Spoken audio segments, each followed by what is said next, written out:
She was found lying face down at the front door, fingers outstretched as if desperately reaching for the handle.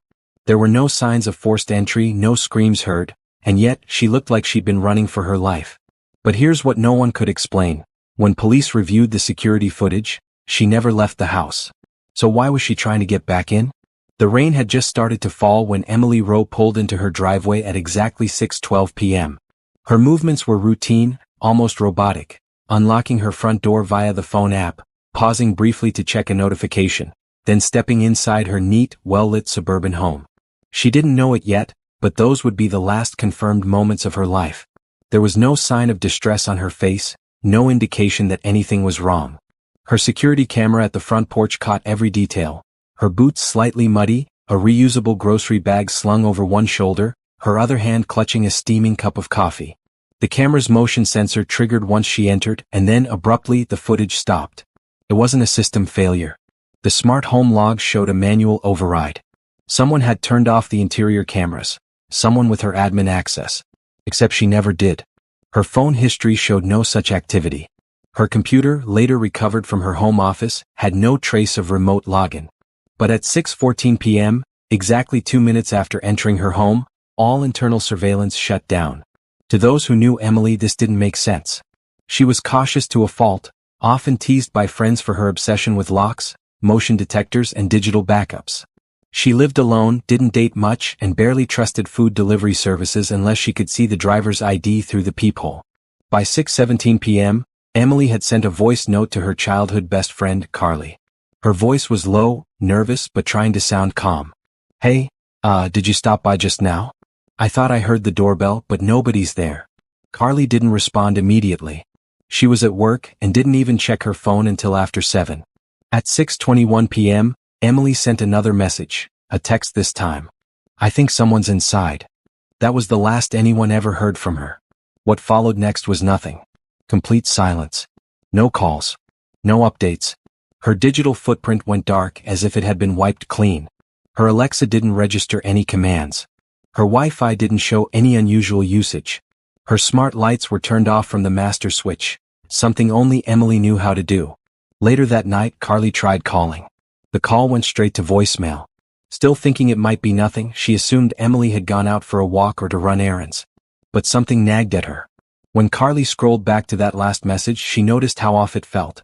Emily never panicked, never used words like, "I think." She was always sure. She called again at 8:06 p.m., then 8:45, then again at 9:30. Nothing. The next morning, Emily's neighbor across the street noticed the porch light had stayed on all night, rare for someone so energy conscious. More disturbing, her front door was wide open, swinging gently in the breeze. They found her just a few feet from the threshold, curled up, hands stretched toward the doorknob as if she had collapsed while trying to escape. But here's the detail that chilled everyone to the bone. Her shoes were missing. Forensics later confirmed that there were no tracks in or out of the home. No signs of forced entry. Her fingerprint was the only one on the lock. There was no dirt on the inside floor. It looked like she had never stepped outside. Yet the scene outside suggested she had been trying to get back inside. Police reviewed the footage again. Emily enters the house. Camera shuts off. No record of her leaving. Then, nothing until her body is discovered the next morning. Her smart lock showed no activity overnight. It had remained locked until 5:42 a.m., when the door was found ajar. A digital ghost. The messages she sent to Carly were pulled for analysis. Forensic linguists confirmed it was her voice, her writing. But there was an odd background hum in the voice note. A low, almost static buzz that technicians couldn't trace to any known interference. It didn't match any of her appliances or devices. They traced her phone using GPS, but it was offline. It would later be found hidden inside her laundry basket, out of battery but oddly cold, like it had been refrigerated. Her last photo, taken at 6:23 p.m., showed a blurry kitchen floor. But behind her in the dark reflection of the oven's glass panel, something, or someone, seemed to be standing at the end of the hallway. No neighbors had seen anyone enter. No alarms were triggered. And yet, something happened to Emily between the time she walked in and the moment she died trying to get back out. But what truly disturbed investigators wasn't just how she died. It was the undeniable fact that, according to every traceable piece of data, Emily never left the house. So what, or who, was she trying to escape from? The inside of Emily's home was as silent as a grave. The investigators moved slowly, their gloves brushing against untouched counters, pristine furniture, and faint impressions in the carpet where someone had stood or waited. At first glance, everything looked orderly. No struggle. No broken glass. No signs of a robbery. But as they stepped deeper into the house, it became clear. Something was very wrong. Emily's smart home was designed to remember everything. Every switch flipped, every door opened, every movement in the house logged with a timestamp. Yet when detectives accessed the system, the logs between 6:15 p.m. and 12 a.m. were missing. Not corrupted, not failed. Manually erased. And the only device with admin-level permissions belonged to Emily. But she didn't delete anything. More disturbing, the system backup stored in the cloud, something she had set up in case of technical failure, was also wiped clean. A complete blackout. Whoever had done it knew her system intimately, knew how to cover their tracks, and did so with surgical precision. The living room showed no immediate signs of distress, but something was off. A heavy framed photo was lying face down on the floor. No shattered glass, just placed gently, deliberately. Her cat's food bowl was overturned in the corner, its contents spilled as if startled mid-meal. And then there was the cat itself, later found by searchers in the attic crawlspace, trembling, wide-eyed, and covered in dust. Emily's friend said the attic was a place she avoided entirely. She even once joked that it felt like the house's lungs, always exhaling, never alive. But the attic hatch had been pulled down. A ladder extended. And the insulation dust on the hallway floor bore two sets of footprints. One belonging to Emily, the other, not hers. They were too large. Every room had its own smart sensor, designed to detect motion, light, temperature. These sensors didn't rely on cameras, just input data. And they told a story that made no sense. After Emily entered her home, motion was detected in the hallway. Then the kitchen. Then the hallway again. But it didn't track her going from one room to another. It showed movement appearing and disappearing as if someone was teleporting through the house. In the guest bedroom, the bed, which hadn't been used in months, had its covers turned down. A pillow indented as though someone had been lying there. No skin cells, no DNA. Nothing left behind. Just the eerie feeling that it had recently been occupied. The mirrors in the master bathroom were wiped clean, not just of dust but completely free of fingerprints.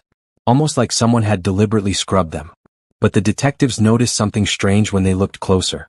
Faint lines, almost invisible, were drawn into the fog residue on the surface, suggesting condensation had formed and something had been written. It read, "You can't leave." At first, investigators thought it was a prank. But forensic analysis confirmed the residue was real. Moisture had built up on the mirror sometime during the blackout window. Someone had been in that bathroom. Alone.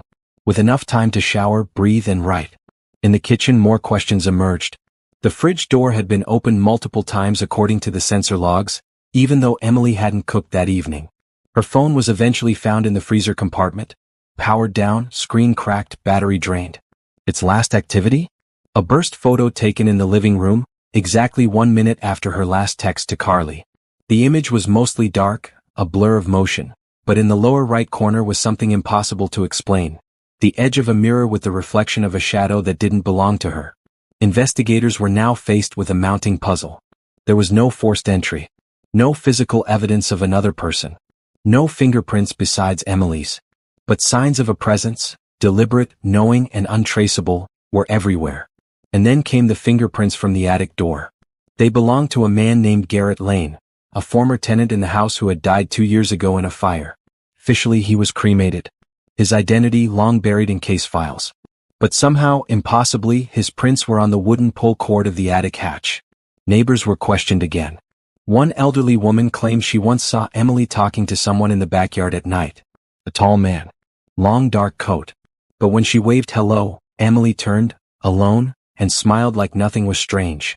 Inside Emily's home, though, something had been lurking. Something no camera could see. Something that moved when she couldn't. Something that stayed in the shadows, waiting. The authorities began to shift their theories. This was no robbery. No random attack. It was as if Emily had been hunted by something that didn't break in, something that had always been there.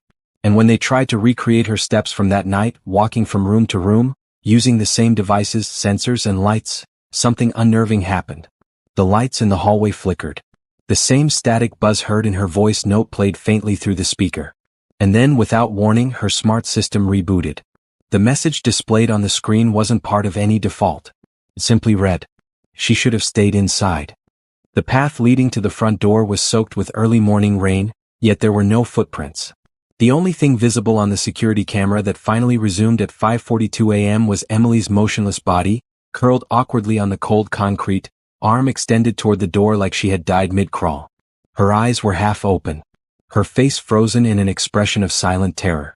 The position of her body puzzled everyone. Her fingertips were inches from the door handle, almost touching, yet her feet were bare, soles scraped and red as if she had been running. But the oddest part? Her blood was found only inside the house.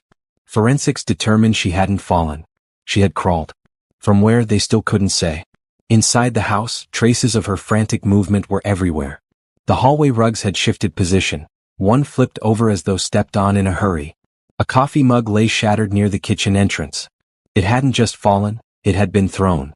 There were fingernail marks in the drywall just beside the staircase, 5 shallow gouges dragged downward, like someone trying to hold on as they were pulled away. On the upstairs landing, one final piece of evidence lay waiting. A smeared handprint on the glass wall, high above where her reach should have ended. Not high enough to need a ladder, but just high enough to suggest she was lifted. Or worse, climbed something she couldn't see. The power to the house had flickered off and on 3 times that night. No electrical outages in the neighborhood, no faults in the grid. But the circuit box inside the house had been opened and reclosed without any fingerprints. As investigators pored over the final fragments of that evening, they discovered something truly disturbing.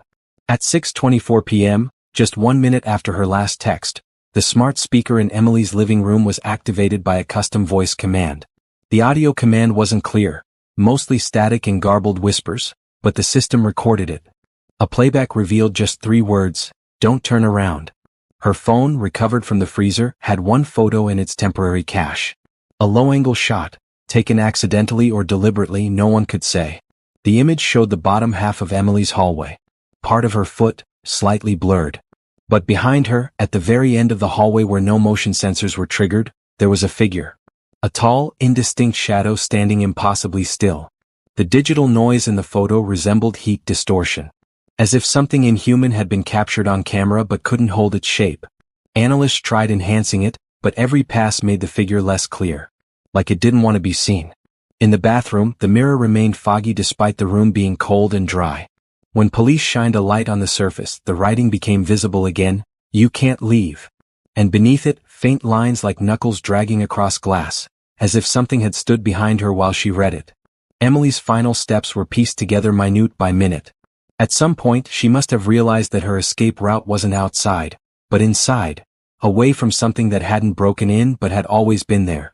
Her open journal on the living room table included a final handwritten entry, dated the same day she died. "The dreams are getting closer. I thought I woke up last night, but the hallway was wrong. It looked like mine but longer. I could see myself at the end. I was standing still, but I was staring back." Investigators found no drafts of this message on her computer or phone. She hadn't told anyone she was having nightmares. And no one ever saw her act paranoid, until that final day. Then came the detail that unraveled everything. Her smart home software, previously thought to have been wiped, held a buried log, a hidden system buffer, that still recorded a critical event at 3:33 a.m. It showed her front door opening, while the house was still locked from the inside. The log had one final message before going silent again. "System alert, user has exited residence." But she hadn't exited. She was found on the doorstep trying to get back in. So what had left the house wearing her digital identity? And why did the security camera, recording only for 15 seconds before shutting down again, capture the faintest sound of something breathing just outside its frame? When they held her funeral, the casket was closed by request. Her face had frozen in an unnatural expression. Not pain, not fear, but confusion. Like her mind had seen something her body couldn't comprehend. No evidence of heart attack. No drugs. No trauma. The official cause was listed as sudden cardiac arrest. But none of the officers believed it. Emily Rowe had died reaching for the door, but she was already inside. And whatever was with her, still might be.